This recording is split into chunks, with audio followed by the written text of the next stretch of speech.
the dolls.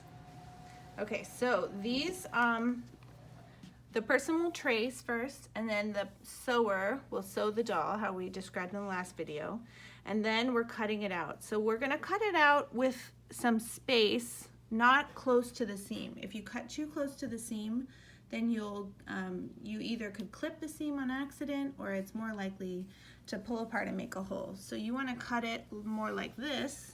So you're gonna leave a good 1/4 inch or right on the line all the way around. If it's traced with dark pen, you wanna cut that off because it may show.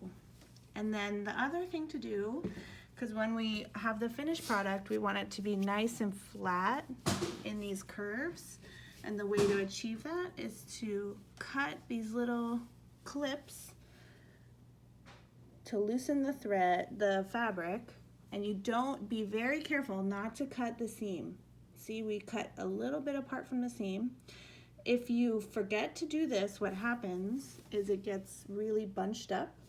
Like this one, it's probably not cut on the inside, or it's sewn too straight. So you want to make sure you clip those seams, but don't clip the sewing. And you have to clip it in the crotch, in the armpits, and in the neck. And then to turn it right side out, this is a little hole that we left open. So you just bring it all the way through.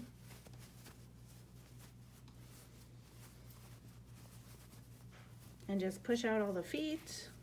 You can use a pencil or, you know, a stick, a chopstick. Those work really well. We got chopsticks. And you just push out all the hands and feet and head. And there is your doll. And see, because we clip those, it's going to be more flat when we finally turn it all the way. Okay? Okay, so the next step will This be... one doesn't look super flat. Maybe it needs to be clipped a little closer even. Okay. That's okay.